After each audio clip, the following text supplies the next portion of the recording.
Welcome back to the Desert Well, where we gather every week around the well that is Jesus to drink deeply from the good news that he offers to you, to me, to the world, but also to be a part of the conversation. I'm holding a piece of paper because today was an article day. So what was our article about today, Derek? Why should people listen to it? It is about all of us as members of the body and how we have various roles to play, and that the pastor needs a crew, and the pastor needs to be a part of a crew. Part of a crew. There you go. That's our what's it called? A hook. Are you a part of the crew? If you have no idea what we're talking about, listen, and you will find out. And you can hear all the different analogies that if you get it to the very end, you can listen to all the different analogies of how we're trying to paint this picture, or maybe reconcile with what he's trying to say.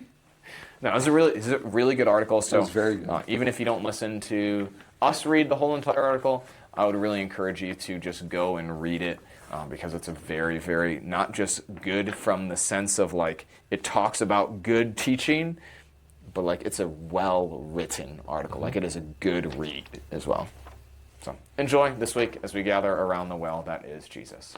So today, our fountain's still off. It's article week. And so to be honest, I actually started looking for articles on Lutheran Witness. And so I went on to witness.lcms.org, I think is what the website is. Sure. And it wasn't loading. Like it gave me a server error. Like the server is down. And so then I was like, okay, maybe the reporter has like an article we could read. Nope, also down. Like it was off. Like it wouldn't load on my iPad, on my computer.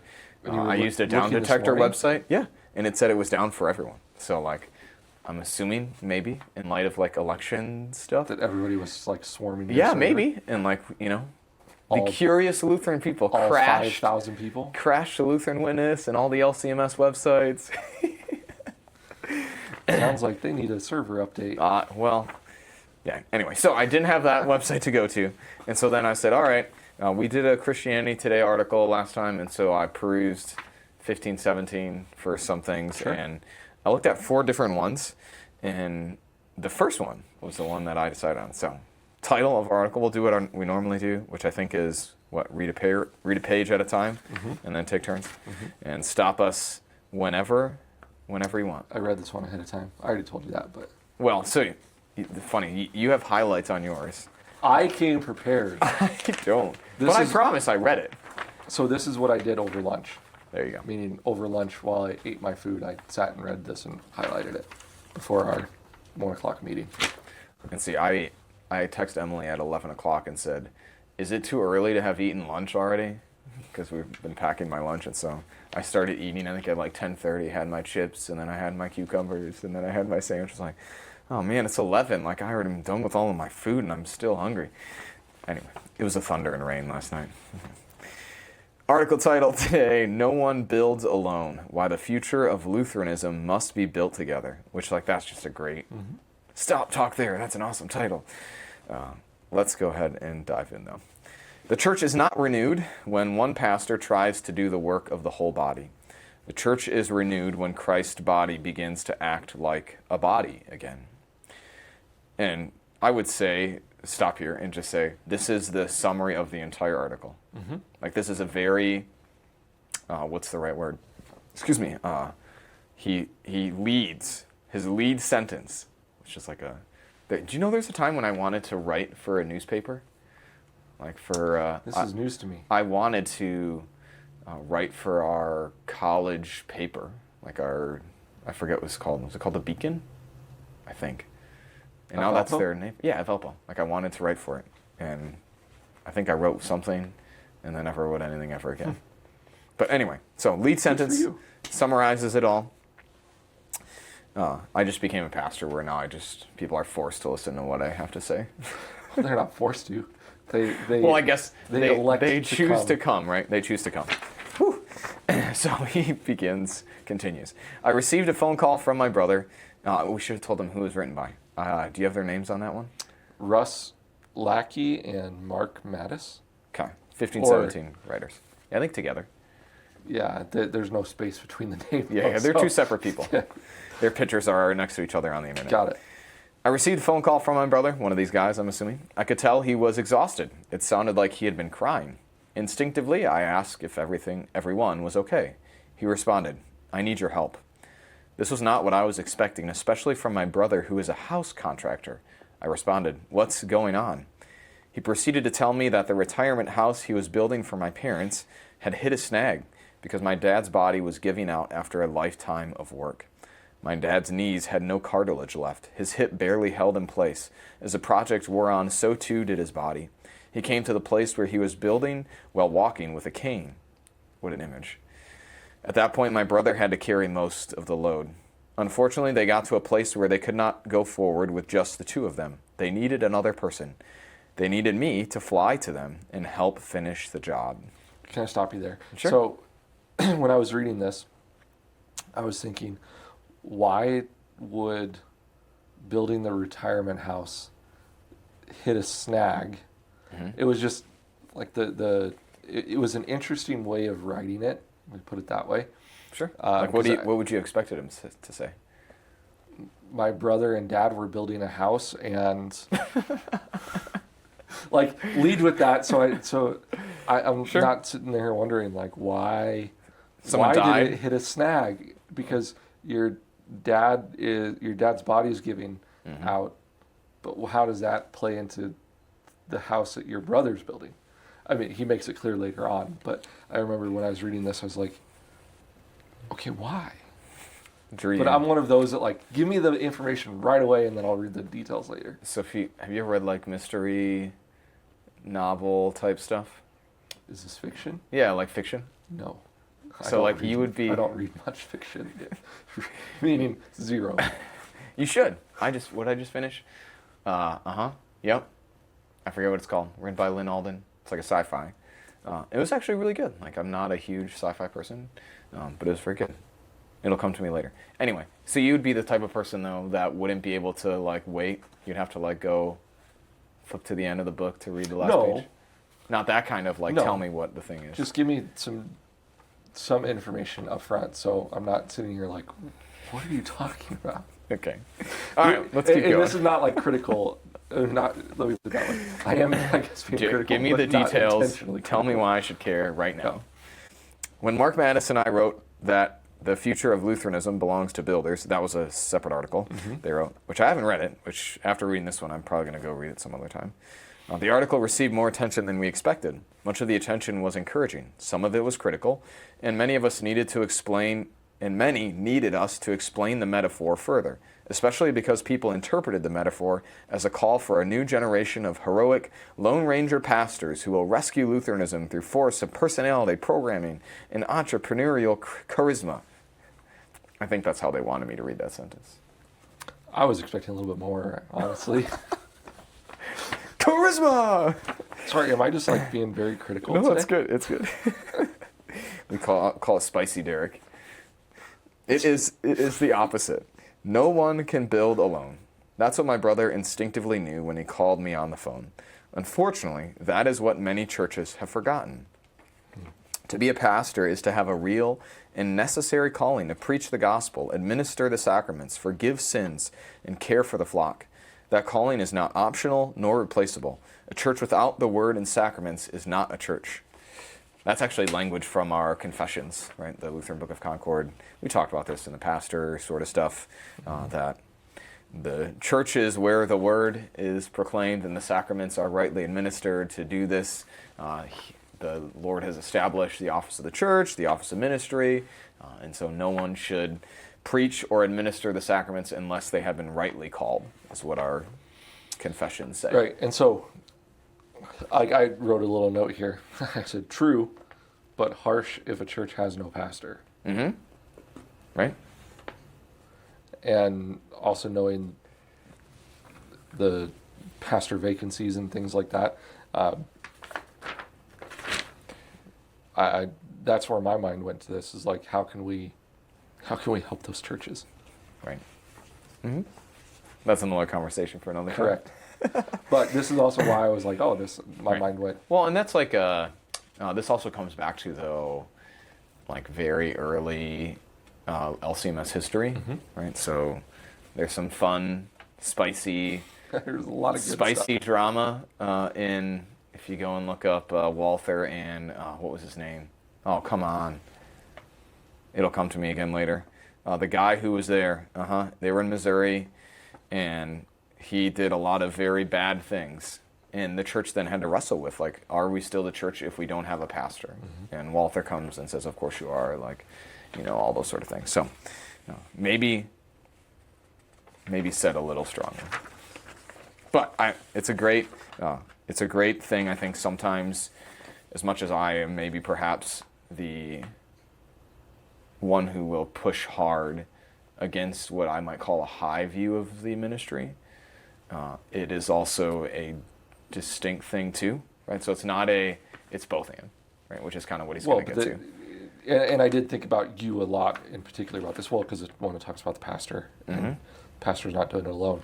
But also, like you stated it before, why you preach from the floor rather than up top, and why you don't sit up top, right? And all of those things too.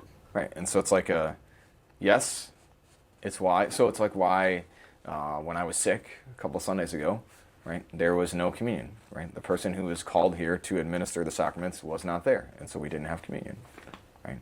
And so there is a tension and a balance between, like, yes, I try and also say, hey, like, I'm just a person, a sinful, broken person, but the role that I play that's outside of me, so to say, in some ways, is still different in that way. So anyway, I think he basically what he's doing, I think, here, is saying, hey, I'm not one of those people who say pastors don't matter and it's not a big deal and, poo-poo, whatever.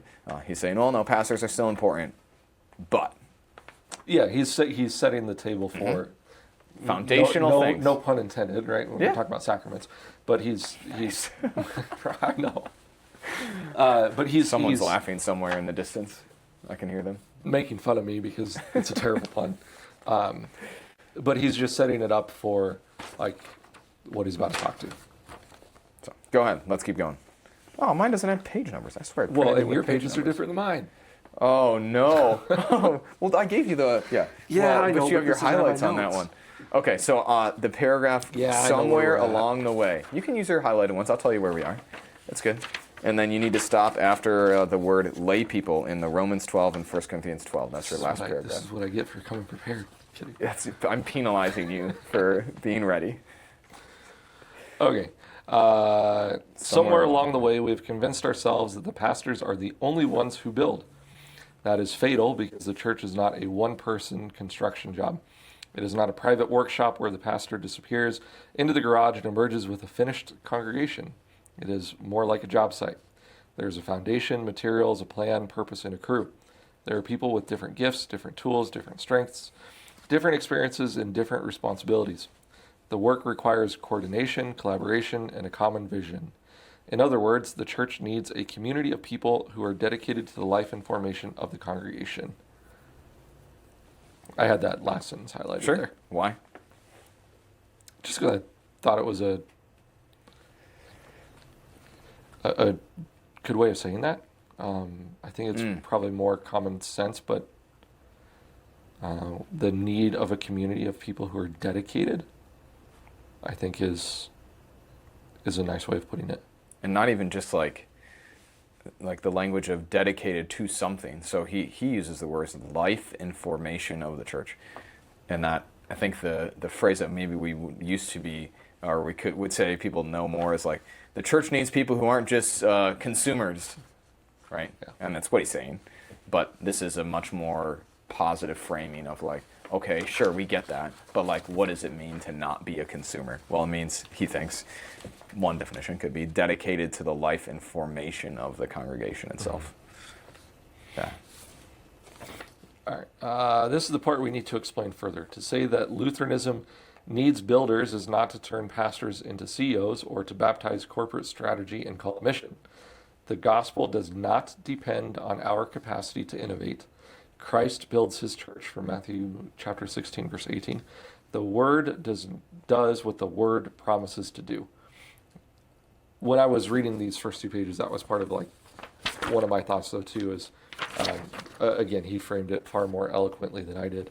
But I was thinking in my mind, like, the gospel doesn't necessarily need us to do the things. The gospel, the saving grace that we have through Jesus Christ, the Holy Spirit can do what he needs to do, wants to do without us. And so he said, and far or more in spite of us, right? Correct. Or even if you do, turn your pastor into a CEO and make the best corporate strategy and call your mission, or are the most innovative, unless the word does what the word promises to do, all of it will be for naught. So that was another thing I had highlighted. Yeah, I mean, it's good.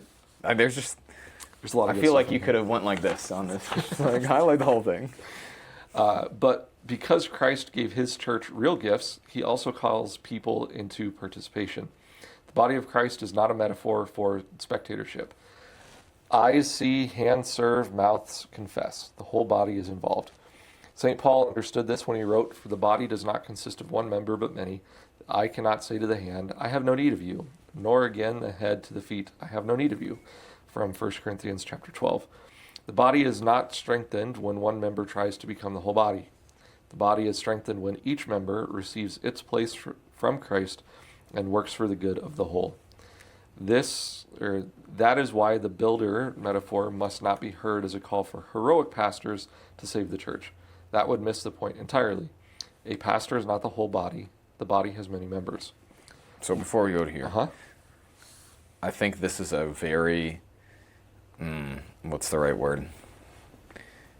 Again, he's sort of doing two things, right? So he's pushing on the word part that we've said, but then he's also saying, but that is true, right? The word will do what it does, and it must do what it does, and it will only work if it does what it will do. I think I said that right.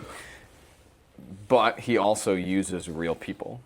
And so it's the language of God as a mask, right? So when you change the diapers of your kids, when you pick up dog poop in the backyard, in your case, you could say when you care for those people around you, it's not you, it's the mask of God. You are the mask of God for that person, et cetera, et cetera. And so he says, hey, nothing you can do is going to work unless the word does what it promises to do. But yet at the same time, The word works through. Right, works through people. Yep. Real people. I like that. Eyes see, hands serve, mouths confess. The whole body is involved. So Absolutely. let's keep going. Luther saw this clearly in his open letter to the Christian nobility.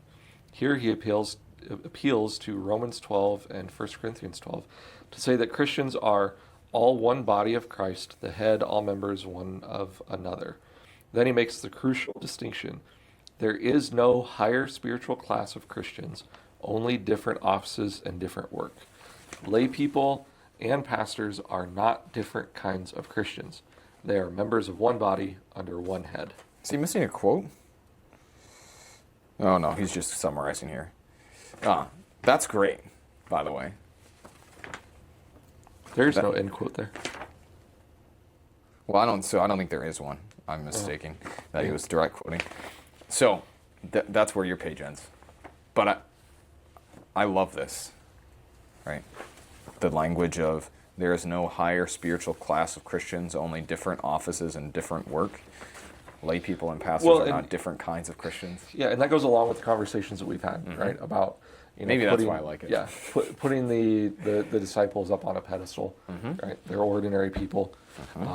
Pastors are ordinary people with a call to serve people in that specific way.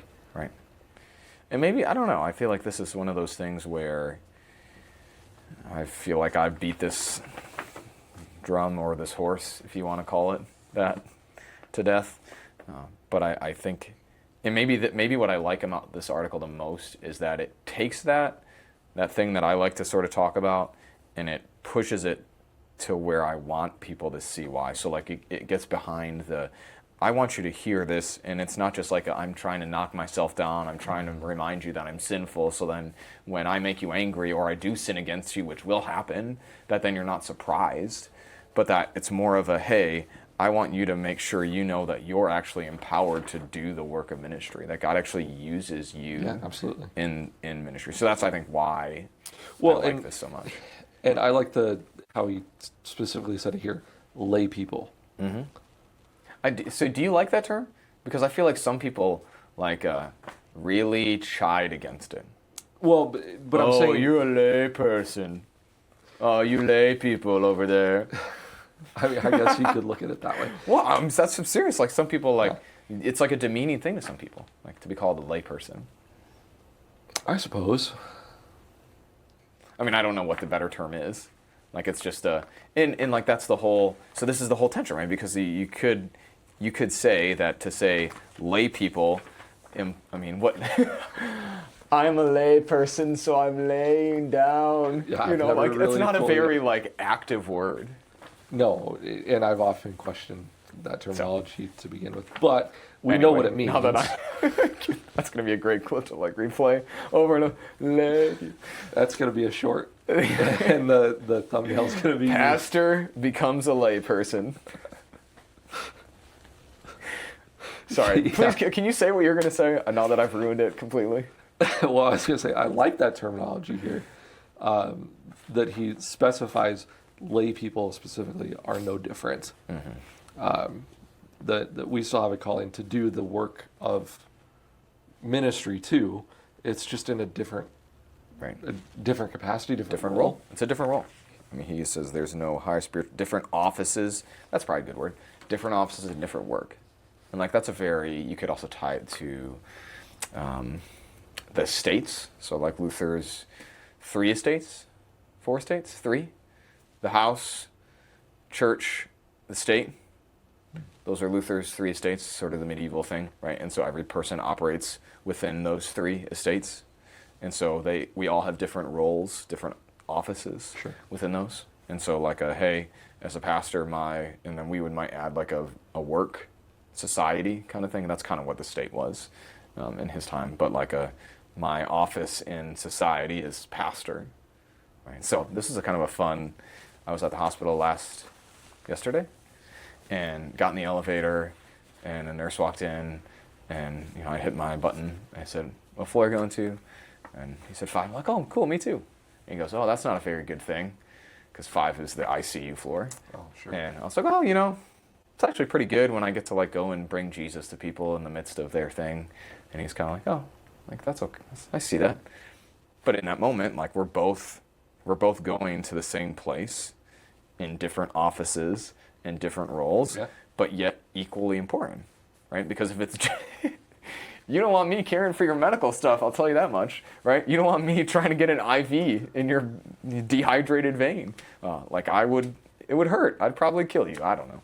I don't know if you can kill someone by getting an IV or not, but that's not my office. It's not my role, and so I wouldn't do that. Just as maybe you wouldn't want a nurse to do the same thing. Maybe you could. And that's where kind of we get into where does the office boundaries extend to, right? So maybe we wouldn't say, okay, the nurse shouldn't be giving communion to people. Okay, shouldn't be baptizing people. That probably should be a pastor of some sort of church. But it was a cool, we're both going into the same situation in different offices. I think I have referenced this book in the past, but it's titled, Called to Serve. And it's written specifically about how the Lutheran Church Missouri Synod sees the office of pastoral role, the office of what is it titled? The pastoral office? Yeah, but there's a specific name for it. Anyways, I'm drawing a blank. It's the end of the day. The specific name for the pastor, the ministerium? No, that's not right either. Whatever, it'll come to you. Yeah. We're going to have 3 notes here. I've said it a couple of times. It'll come back to me later. But how that office, the duties that are specific that are solely specific to I think it's just the Office of Pastoral Ministry. Maybe that's what it is. But are preaching in the sacraments. And then beyond that, into the commissioned ministers, so myself and the called teachers and the teachers, right. How really our office of Right. Stems from the pastor. correct. So we are supporting roles. Right. For Like I am technically the in pastor. charge of teaching everyone and everything here. Actually, yes. Right. I mean, as our understanding of the office Yeah. works. So it goes kind of along into that too. Yeah. And that's a good, I think we've talked about it too, the book Callings, I think by Pat Ferry. Maybe not. I'm forgetting who it's by. But this idea of vocation, and you don't have one singular calling, you have many callings, stuff like that. Yeah. All right. Good stuff. Let's keep going. The church is not renewed when one pastor tries to do the work of the whole body. The church is renewed when Christ's body begins to act like a body again. Maybe that was a quote that they just like pulled and I didn't unbolden, because we read that. That's how it started. No, it was the opening it's thing? the title. Well, the lead that under we the talked title. about. Anyway, pastors preach. Parents teach their children. Musicians carry the faith in song. Members visit and encourage one another. Teachers catechize. People use their many gifts to support the community. And when this happens, the grieving are consoled, the young are formed, the weary are strengthened, and the gospel is spoken from pulpit to pew, table to bedside, and the sanctuary to the workplace. Oh, isn't that? He's a really good writer. Whoever one of these guys is, Mark or our other friend. I forget what his name was. Russ, Yep. I think. Like that image of, Russ, Lackey. and like that's this image of starting with the word, leading out into like, pulpit to pew, table to bedside, and you could say, I don't know if he's doing it this way, but like a communion table to bedside or like dinner table to bedside. I don't know what he's doing there. I think that's what he's doing. I think And he's saying then- dinner table to bedside. Yeah. And then sanctuary That's to how the we're talking, workplace, like just the outpouring of what happens in worship pushed out into everyday life is just beautiful. I see that as like the multiplication, right? As we sit in the pew, we learn, and then we take it home to our table where we talk about it with our family members, our kids, and then we also take it into the place where we work so that we can spread the gospel further. Right. I learned from my dad that to build a house, you cannot simply admire a blueprint and call it a home. What's the phrase? Hope is not a strategy. Right? Dreaming is not a strategy. You cannot preach a foundation into place or wish walls to stand upright. Someone must measure, cut, carry, frame, clean up the mess, and know what comes next. My dad did not build alone. He always had a crew. A pastor may preach faithfully, but if no one helps, create a culture where the preached word is discussed, remembered, prayed, and carried into homes, then the work is weakened. A pastor may teach confirmation, but if parents, sponsors, grandparents, and mentors do also not help young people inhabit the faith, then catechesis becomes a class rather than a way of life. A pastor may call the church to hospitality, but if no one opens a table or befriends the lonely, then hospitality remains an idea. The church needs pastors who are part of a crew. I wrote good stuff. Good stuff. It's true. Oh, Like, I mean, the whole paragraph is right? highlighted for me. Any particular one you like a lot? Or why do you think it's good stuff? Just because it, again, I think he's doing a good job of painting a picture here. Takes a simple idea and kind of plays it out. Right? And again, I think in some ways it makes sense, but you hear it in this way and it's like, yeah. And that's, in some ways, that's the challenge often, right? Is to actually have the flip side of these things, because it's easy if people elect, they're not forced to be here, you're right.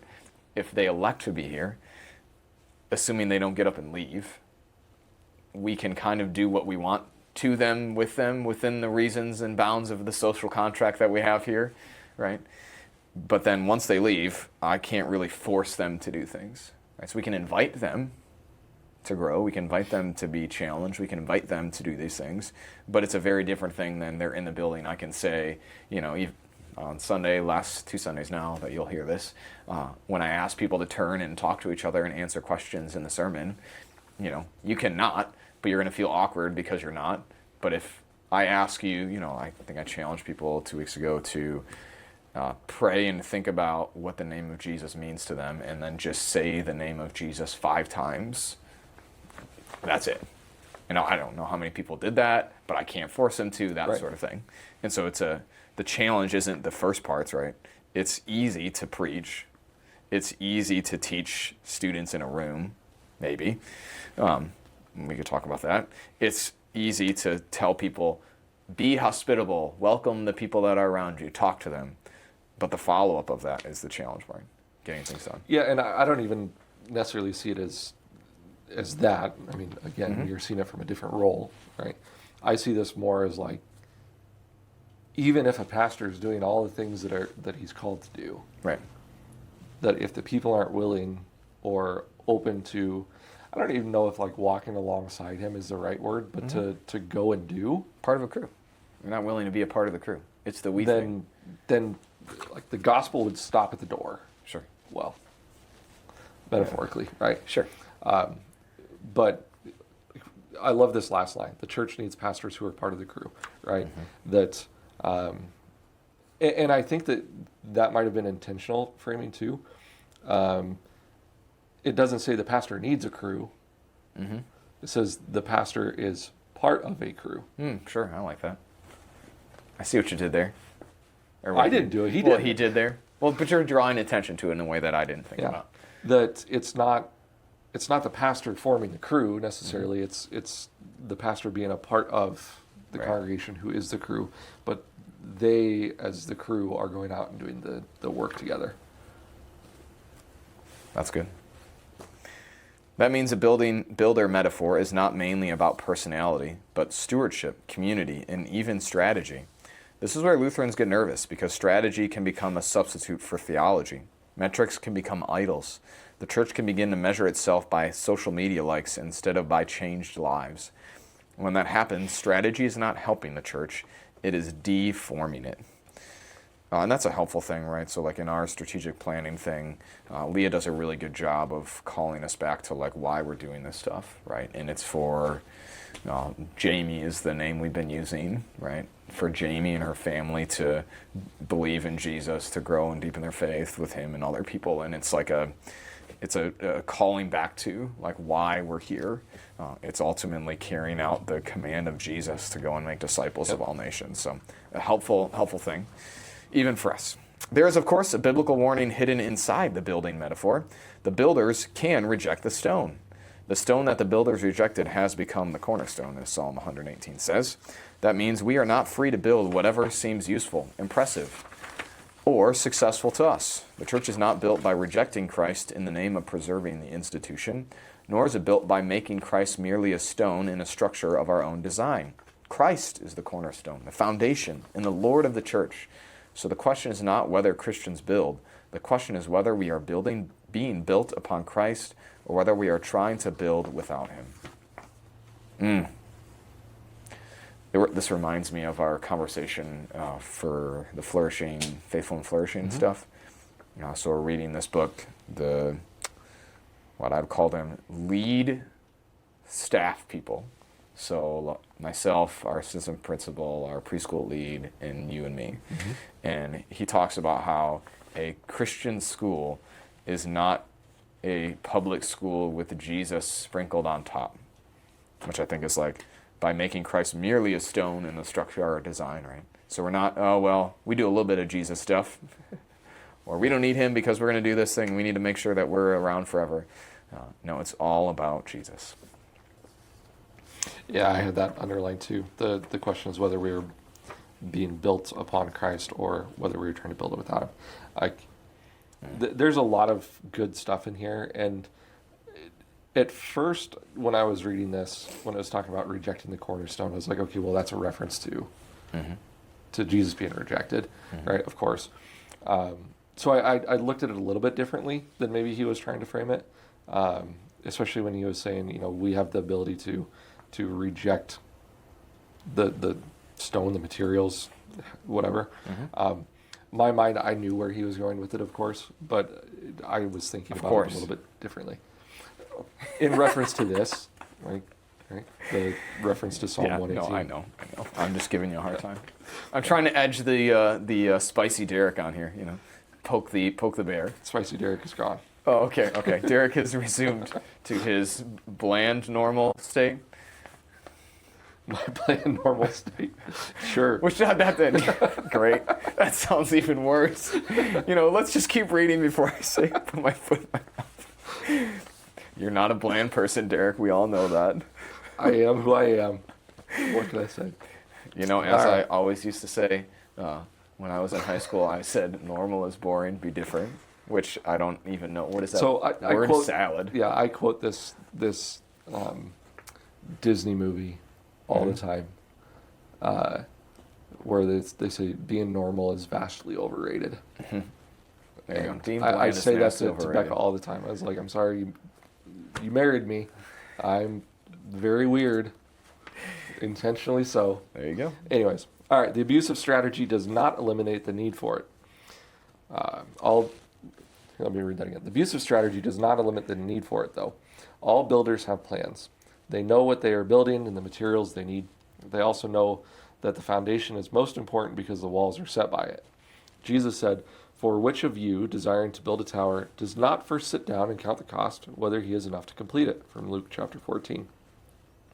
They also know that every project cannot be controlled. Weather changes, materials are delayed, people get sick.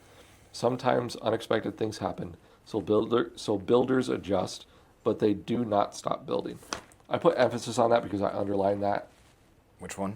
Which part? But they do not stop building. Mm-hmm. Just again, I think that's a pretty powerful way of painting this, like the crew picture, right? So that when things do happen, that doesn't mean that the ministry stops. Sure. That doesn't mean that the people shouldn't stop going out and telling other people about Jesus. So when the world is throwing weather changes, delays, sickness, all those unexpected things, that the ministry doesn't stop. That the crew doesn't stop going out and talking about Jesus. And that even if there needs to be a pivot or an adjustment or an alignment, that it doesn't mean that what was bad, right? It means that things have changed. Well, and I would even go even a little bit deeper than maybe what he's doing here, that as people get sick, others step in and help and maybe fill that role while caring for that person, right? Sure.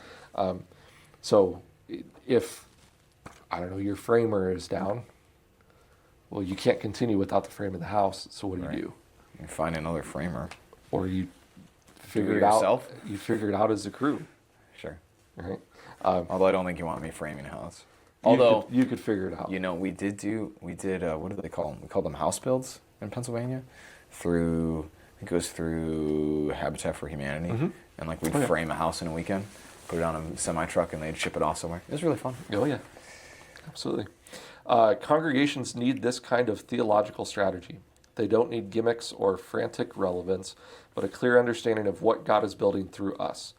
This forces us to ask the hardest question because if we are honest, our congregations are more organized around maintenance than mission, nostalgia than formation, pastoral performance than the shared life of the baptized. That's good stuff. So which do you find most compelling for you? We're not going to focus on the negative. Which one of these three do you think is this energizes me the most? The mission, the formation, or the shared life of the baptized? Probably formation. And that's coming from, I think tradition is important, but I don't think it's everything. So that's where I kind of see the nostalgia. And I'm not saying traditional, I'm not getting into that, right? But just the whole thing of we've always done it this way, so we need to continue doing it that way. Sure. I see it more as when he's talking about nostalgia, well, maybe we need to think about how we go about into the community to reach What are we people. producing? So that's, I would say, the biggest out of those three. But I do see well, you don't want to focus on the negative, so we won't go there. So for me, the shared life of the baptized is the most compelling, right? That, we've talked a little bit about this, but in the strategic planning process after our first day, do you remember what so many people talked about? The first day we met, we talked about the survey results. We talked about what people thought was gifts and best parts of the Lamb of God, and what was a lot of people's things. or maybe this was just me. It was me. It was like we're so thankful Pastor Jared is here. Oh, sure. Like he's doing such a great job, et cetera, et cetera, et cetera. And it's like I would envision a future, right, where people believe that the best thing about this place is not the person up front, and not because like they're bad, so to say. Like in some situations, it's like, wow, we don't like our pastor, but we're good, or he's not a good preacher, but we're good people stuff. But like the pastor's doing his job well, and yet the most exciting thing is the life of the baptized people of God together Sure. in relationship with each other, with their Lord, but also living that out. Like hey, you come here and yes, you have worship, but it's also, you get to be a part of a place that's doing it, right? They're doing life as the followers, as the baptized people of God. Like that energizes me in a way that I think that's just awesome. So let's keep going. It is helpful to remember that our faith has always been filled with builders. Think about the Reformation. I love this paragraph, by the way. Luther, and some of the things following this. I thought it was wonderful. Sure. Think about the Reformation. Luther was indispensable, but he was not alone. His preaching and writing moved through a faculty, students, printers, readers, pastors, princes, households, and congregations. The spread of the early Reformation traveled through letters, visits, students, trade routes, and cities. The Reformation spread not only because Luther spoke, but because a whole ecology of people and practices carried what was spoken. Luther's writings did not float through Europe by magic. They were printed, purchased, translated, debated, sung, and shared. The Reformation was theological, but it was also embodied. It had presses and pamphlets, pulpits and tables, schools and households. It required people who carried the gospel into ordinary life. That is what building looks like. I thought there were so many good things that were relevant for today. Mm-hmm. Such as? Well, just the use of technology. Mm-hmm. And I know that's something that oftentimes we get kind of stuck in. And there's lots of conversations about things within the church, right, and how they should be done. And I always look back to, the Reformation. One of the reasons why the Reformation, we've talked about it here before, happened when it did was because it was kind of right time, right place. Mm-hmm. So what about the Reformation? Well, the printing press was new, and that was the form of mass communication then. Right. And the church body used that to disseminate the information. And to train people, and Luther's letters that we still have today, mm-hmm. I think it's pretty incredible that we still have something from over 500 years ago. Sure. Right. Of course, the Bible's older than that and things too, but I just think it's incredible that things are kept for that long. But this there's so many things in here, like pointing to it wasn't just Luther. There were other people, reformers, that were involved in this. But even outside of the reformers, there were just your ordinary lay people, if you will, that had their part in it too. So I love those paragraphs. Yeah, I think that's something I don't think I don't, like you said, it's sort of common sense, or it's not surprising to hear that there were normal people that mm-hmm. read these things and talked about them. Like, oh yeah, that makes sense. But when you think about them, like that's them actually participating in the Reformation, mm-hmm. right? They're part of it, right? They're not a side thing, they're not ancillary to the whole thing, not sort of, I don't know what the right word is, but they're actually in the circle. And that's something maybe we thought about a printing press, but I don't think you think about all the other people and parts. Right. All right. Unfortunately, we too often are curators who retell the Reformation as though it were the story of one brave monk standing alone before the powers of the age. Yes, Luther stood his ground and said, "Here I stand."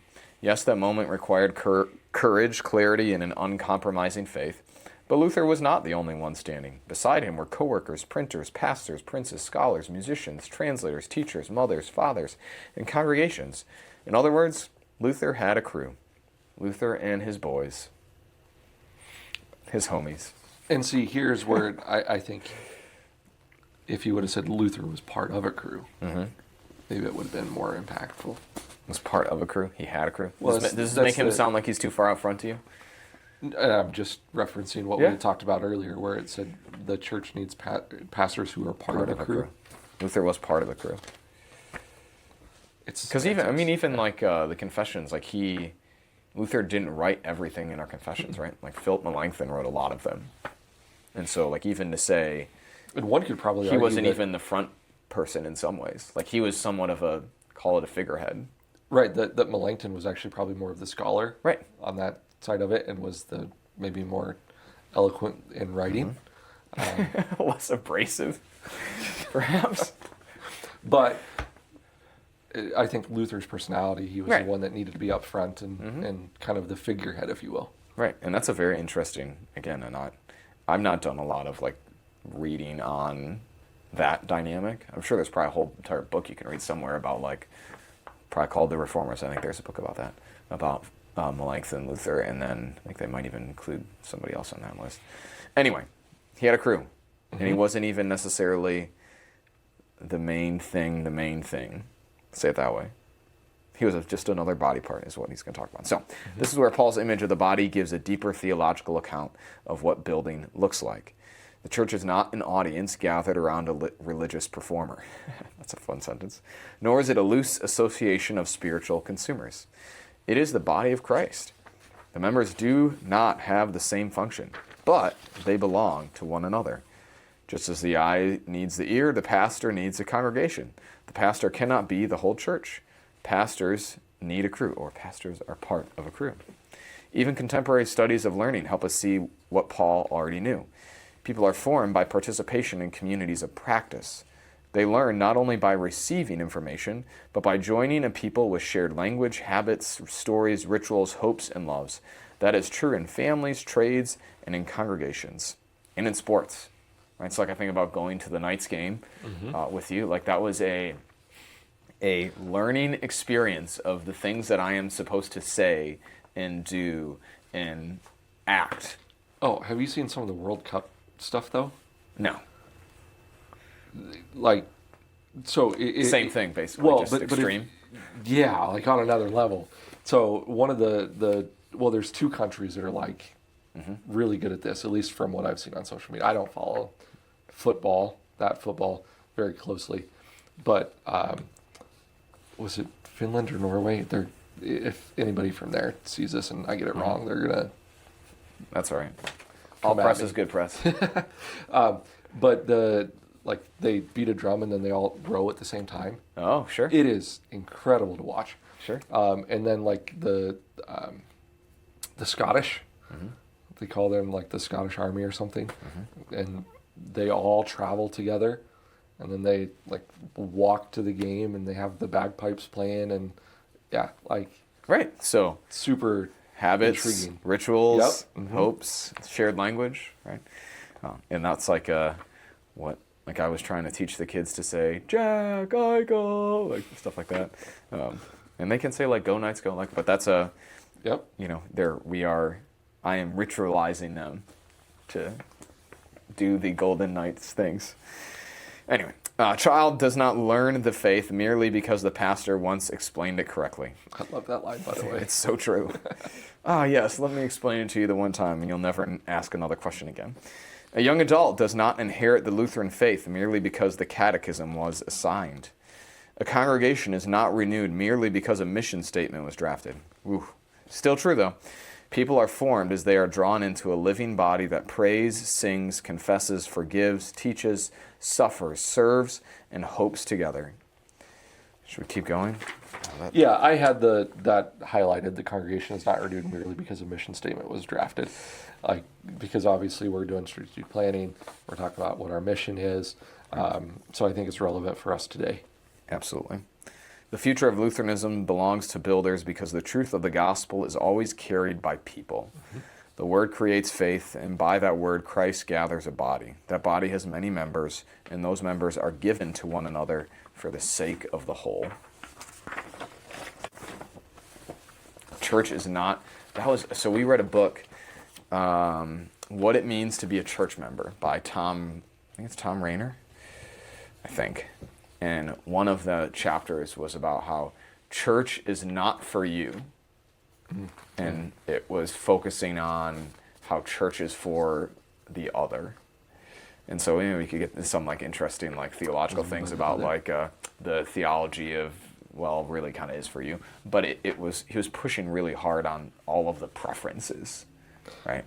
Like, because especially when you think about church shopping, people are looking, well, what's the church for me, right? When I'm angry and upset about something, it's usually about, well, I want my church to do this, to sing that song, to do this sort of thing. And so he's pushing to say, hey, church isn't for you, it's for the other person. Or for the outsider, perhaps, the one who doesn't or hasn't come to faith yet. And so this language of members are given to one another for the sake of the whole, that's why we need you to be here. It's why we need to be in worship. That it's not just well, I'm choosing to not be there. Well, now it's that person that needs you doesn't have you.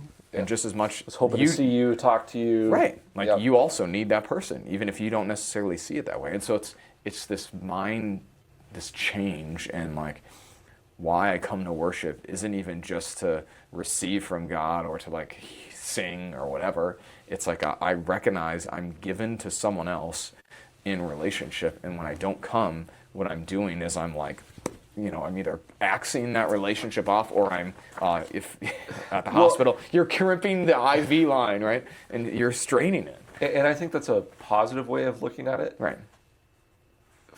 Especially for, like when another church member would come and be like, oh, I haven't seen you in a while. Mm-hmm. Or I missed you on Sunday. Right. Oftentimes I think we go to the negative with that right away. Sure, of course. Like, oh, well, why do you care that I was here? Right. Or wasn't here? Right. Right. Or, well, you don't know what I have going on in my life. Right. And I've looked at it that way when people come up and like, oh, where were you on Sunday? Like, weren't in church this weekend. Sorry, my grandpa had a funeral. Right. And I mean, it was just true. Nobody said it, of course, this weekend or anything. And it's always wonderful to see people. And I don't know that happens as much anymore. I think more people are like, oh, we missed you on Sunday, like, what's going on? Is everything okay? I think that's where I've seen maybe a shift, but also that's not just specific to here. I think I've seen a shift in just kind of culturally how we address that. Well, I also think like at the root of that also is a defensiveness, right? Like what are you saying, that I'm not a good Christian kind of thing? Like are you calling into question my allegiance to our church and our Lord Jesus Christ? I might not have been in church here this weekend, but I was in church on Friday and Sunday this past weekend, right? Right. And so like that's a lot of times too, the reaction we have is a more internal thing. At least that's what I find. Oh, absolutely. All right, take us home. All right. Unfortunately, we find ourselves inheriting institutions built by people who knew how to work together, and yet we often find ourselves isolated. I had all of this underlined, these next few things. Mm-hmm. Pastors feel alone, parents feel alone, young adults feel alone, smaller congregations feel alone, lay leaders feel under-equipped, members feel unsure where they fit. Everyone senses that something needs to be built, but too many are standing around wondering who is supposed to pick up the tools. Or thinking someone else is going to do it, right? The bystander effect. Yep. Yeah, I had that underlined. Or pointing to the pastor. He'll build it. Yeah, he'll do it, or he'll tell me what to do. Right. Yeah.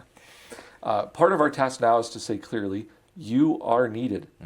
The future of Lutheranism will not be built by pastors alone, nor will it be built without pastors. It will be built by churches that recover the courage to become crews again. We need pastors preaching Christ, parents speaking forgiveness in the homes, and musicians who understand hymnody as sung theology. We need teachers who love doctrine and young adults who ask hard questions and refuse shallow answers. We need retirees who become mentors. We need artists, cooks, coaches, writers, farmers, nurses, and students who understand that their lives belong to Christ and that their gifts belong to the body. The church is not renewed when everyone watches a pastor work harder, The church is renewed when the gospel frees people to receive Christ and serve the neighbor. Without this freedom, all the talk of building will collapse into another law. I love that frame there too, that sentence. The building will collapse. Isn't that fun? And become law. Yeah. Like, laws are hard to change, and so I think that's kind of what he's trying to paint there. But even the image of a building collapsing, right? Like a building collapsing on top of you probably feels pretty heavy. It's not a good thing. And so does the law, right? Yep. It's crushing, killing even, you would say? Yeah, Right. absolutely. Go ahead. The church does not live because we build. The church lives because Christ is risen. We build because Christ is risen. We build because the gospel is true. We build because Christ, the rejected stone, has become the cornerstone. He keeps gathering living stones into his house. So let's build, not as curators of a fading religious past, not as demolition crews who know only what they oppose, not as religious contractors trying to impose upon Christ's foundation. Let's build as crews gathered by grace, forgiven by Christ, and given to one another. Because when Christ is the cornerstone, the crew can get to work. Boom. Closing thoughts. What do you think? I thought it was a great article. I think it's applicable for more than one specific thing going on in our lives today, which is why I asked you the question, why did you select this one? But I think that it's, especially for a church with a sole pastor too, right? We look at you and we say, okay, well, I think a lot of those comments that you've heard in strategic planning are probably more common. And I know too that we've always kind of been like, well, if we can just get a pastor, or if we can get a pastor with XYZ, all our problems will be solved. 32 years old with 2.5 children. That's like everyone's dream. 30, is it like 35 and 2.5 children? Because then you're not new, you're experienced, right, a little bit, and you have some kids. But you're not old, you're not, you're not past the prime type thing. It's like the ideal whatever. Well, it's kind of like the ideal person for any position, right? Like 5 years of experience. Yeah, right. On every application. Yep. But I think it points to kind of what, especially with our strategic plan and what we're looking to do and what we're hoping for in our future together, is that it's not a you or a me thing. It is very much so a we thing as a congregation, that if you're not here, if I'm not here, that the ministry continues. Right. That it's not set on who you are as the pastor. It's not set on your role. It's set on kind of the people working together. Right. The crew. Absolutely. So we should stop saying, we'd like you to be a part of our family. We should say, come and be a part of our crew. Could. It doesn't have that bad of a ring to it. Like, be a part of our crew, part of our team, part of our, fill in the blank, however you want to call it. Yeah, it's just tied to another school, I would say, in our area. They're the Crusaders, so they say, there you go, be a part of our crew. Yeah. Okay. I don't know if they actually use that terminology all the time, but it was definitely thrown around when I was there. Interesting. So to be honest, I don't know why I chose it other than it was the best of the 4 that I read. But I think you're right to say, so we already sort of said, like, I think it fits because of the language of what I feel like I try to beat on as far as perception of pastoral office, things like that. I do think you're right. It fits so well with this sort of future and what church is. So it was our new member class. Our last week together, because you're trying to do way too many things in a new member class, but because we did 6, not 7, the last little section was like, okay, now that you're done with this class, what next? Sure. Right. And so use some language like, hey, want you to be in worship, want you to be learning, growing somewhere, and then trying to see your life as service. But then I also said, I want you to think about what we do here in this way, because I said, I think there's 3 different ways you could view church. Church is like the center of your social hub, where like everything you do here is here, and you know, every single friend you have is only here and stuff like that. Church is like a consumer place, like I just come here, get what I need, get out. And then church as, I don't know if I remember, I used the language of like equiper or like trainer, but like church is the place where you come to then learn what you need to learn and then carry it out through the rest of life. And that's what I think he's saying here. Absolutely.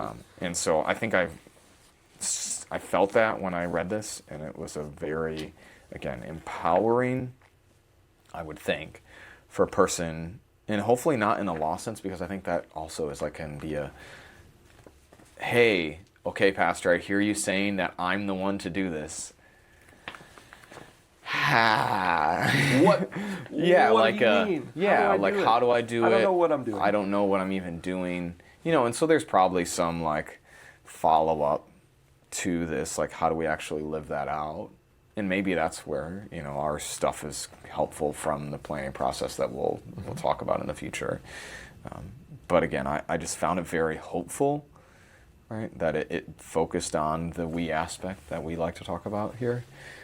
And also yet, I think gave room for a pastor in there in a way that was healthy. That I think usually, you know, because it's the either pastor is everything or it's a small house church, you know, authority is bad, and if you are a pastor, then you're stealing the baptized or the, no, they wouldn't use that language, but like the people of God's ability. And so he does a very good job of talking what we would call biblical truths and pastor people, stuff like that. Yeah, and I liked that the emphasis was kind of counter what most lay people have in mind, of like the pastor is the one who is driving the ship. And it's like, well, no, we're all driving the ship. Right. Well, Jesus is driving the ship. Wow. Yes, of course. Right? I mean, he's the head of the body of the church, is what Paul says. But it takes, I mean, maybe the ship is a good metaphor too, because it's the crew. Right. That you, like, especially going old school here, you got to have people that are willing to climb up the ropes to set the sails, and you got to have somebody steering, you got to have somebody making the food, you got to, right? So what's the pastor in the boat analogy? If Jesus is the captain, right, he has to be the captain. So what role does a pastor play in the boat analogy? Is it first mate? Oh, I don't know. I don't know the terminology. Like first mate to the captain kind of thing? The one who's barking the orders at everybody. See, and maybe this is like too CEO, I was thinking the like watch person in the tower. Like oh, sure. Hey, here's where we're going, here's what we need to look for kind of thing. Because you think about like, land ho! You know, or like, watch out for that thing, we need to go around that. Those sort of things are helpful. I don't know, but I think you're also right. Like, you think the language of pastor is under shepherd is language that I've heard before. And so thinking that Jesus is the chief shepherd and pastors are under shepherds. I've also heard the language of a sheepdog. Jesus, because under shepherd is a little bit high, right? I'm just like Jesus' shepherd, everybody, like just a little bit under him, like real small, a little bit. Sheepdog is more like, hey, I'm listening to the shepherd just like all of us are, but yet maybe I have a more, let's round each other up, let's go after the lost, let's care for the sheep, that kind of thing. Barking, literally. So it's really good. Really good. I don't know how many of these articles we can read from 1517 before they're gonna like send us an email and say, hey, you're stealing our content. Yeah, this is like plagiarizing our content for your own purposes. Please stop it. Is it plagiarizing though, or is it promoting their platform too? I mean, I think we're just promoting their platform personally, but you know, that's just me. So, all right, cool beans. Thanks for. Oh, I said it again. I said that. You did say it again. I really got to stop. I noticed that you said it on the phone earlier today too. It's all good, you know. Hey, I'm just part of the crew. Just part of the crew, just like you.